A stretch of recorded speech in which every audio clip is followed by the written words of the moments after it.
ဒီအပင်လေးကိုတော့ထိုင်းလိုလောင်จืดမြန်မာလိုကတော့အများအားဖြင့်ရေစပ်ပန်းနွယ်ပန်းရည်စွတ်နွယ်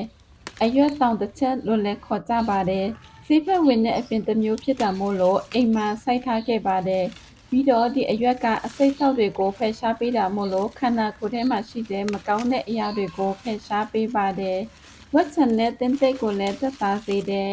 ဒီအိမ်အနီးနားတစ်ဝိုက်ကလည်းခဏခဏလာခူပြီးပြုတ်တောက်ကြပါတယ်လုပ်ရတာလည်းမခက်ဘူးလေတစ်ခါပြုတ်ရင်ရေ2 လီနဲ့အရွက်ရင့်5 ရွက်6 ရွက်ကိုယူပြီးညစ်တန့်အောင်ဆေးပါပြီးလို့ရှိရင်အရွက်လေးတွေကိုဒီလိုဖဲ့လိုက်လို့လည်းရတယ်လို့ဒီအရွက်ကိုဒီတိုင်းအရွက်လိုက်ပြုတ်ရင်လည်းရပါတယ်နော်ပြီးရင်ပွက်ပွက်ဆူနေတဲ့ရေထဲကိုထည့်ပြီး15 မိနစ်လောက်ပြုတ်လိုက်တယ်ရေနွေးစေတာကြာပြီး gas သက်သာစေဖို့1 မိနစ်အိုးလေးနဲ့ရေအရင်တည်ပြီးရေပွက်လာမှဒီလိုထည့်လိုက်လည်းရပါတယ်နော်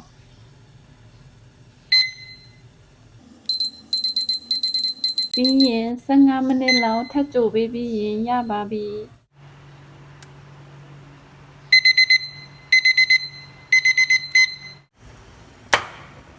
အေးခန္ဓာပြီးရေဘူးထဲကိုထည့်ရေခဲသေတ္တာထဲကိုထည့်ထားလို့ရှိရင်ရက်ရှည်သုံးလို့ရပါတယ်နေ့တိုင်းအိပ်ယာမဝင်ခင်ဒီရေဘူးကုန်တဲ့အထိတစ်နေ့တစ်ခွက်တောက်ပြီးရင်တော့3 ရက်ထားပေးရပါတယ်ပြီးရင်ဆက်တောက်ပါတစ်ခါပြုတ်ပြီးရင်ကုန်တဲ့အထိတစ်ရက်တစ်ခွက်တောက်3 ရက်ထားအဲ့လိုလုပ်သွားလို့ရှိရင်ဝက်ချံတင်းသိမ့်နဲ့တခြားခန္ဓာကိုယ်ထဲမှာရှိတဲ့အဆိပ်အတောက်တွေကိုလည်းဖြည့်စေပါတယ်ကိုယ်တိုင်စမ်းကြည့်ပြီးပါပြီနော်အသားရည်ကြည်လင်လာပြီးတော့မှဝက်ချံတွေလည်းပုံမိုခြောက်သွေ့လာပါတယ်တင်းသိမ့်လည်းသက်သာလာပါတယ်အဲ့ဒါကြောင့်မို့လို့မျှဝေတာပါနော်ကြည့်ရှုအားပေးကြသူအားလုံးလည်းကျန်းမာရှင်လန်းချမ်းမြေ့ကြပါစေ